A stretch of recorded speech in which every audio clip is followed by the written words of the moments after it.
On the south side of Ashworth, we have Hot Off the Presses. And then on the north side, we have Groovy Grilled Cheese. And I am pumped to try both of them because I want to figure out which one of them is going to be the one that I like the best. So I started my grilled cheese journey at Groovy Grilled Cheese, where I got the classic quartet, which is cheddar, Colby Jack, provolone, and Swiss, along with a cup of the tomato bisque soup and a drink. Here's what the sandwich looks like. It's kind of on like that sort of panini-looking bread. And I have to say that the one downside was that the bread was a little soggy when I got home because it was all kind of inside the foil paper. But nonetheless, it was pretty tasty, even though it was a little soggier than I would have liked. They didn't have anywhere inside of the restaurant to eat, so I had to eat it at home. But I have to say that the sandwich was pretty good. I kind of like the flavor profile of all the cheeses together.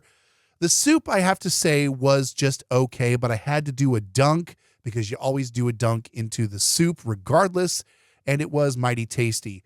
All in all, I spent $14.41. Next, I went to Hot Off the Presses, where I got the fancy. That's provolone, Swiss, Havarti, and white cheddar. I also got the tomato basil bisque soup here as well. A great thing about Hot Off the Presses is that you can eat in-house, so that's a plus for them, but I still took it home. And I got to tell you, I love a good grilled cheese pull, and this was no shortage. However, there was so much cheese that the wrapper was actually peeling off into the cheese, so I had to spend some time taking that off. When I ate it, I have to say there was almost too much cheese on this sandwich. I mean, it was just overflowing to the point where I couldn't really tell the difference between the different cheeses. Now, the soup was really, really good. This bisque was, I thought, better than Groovy Grilled Cheese, and it also deserved a dunk. This is on sourdough bread, by the way, and it was mighty tasty.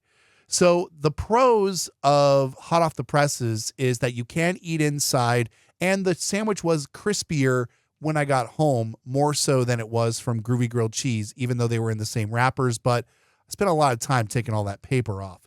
I ended up spending $22.15 at Hot Off the Presses, so it is more expensive there than at Groovy Grilled Cheese. In the end, for Groovy Grilled Cheese, I give them a 7.8 out of 10.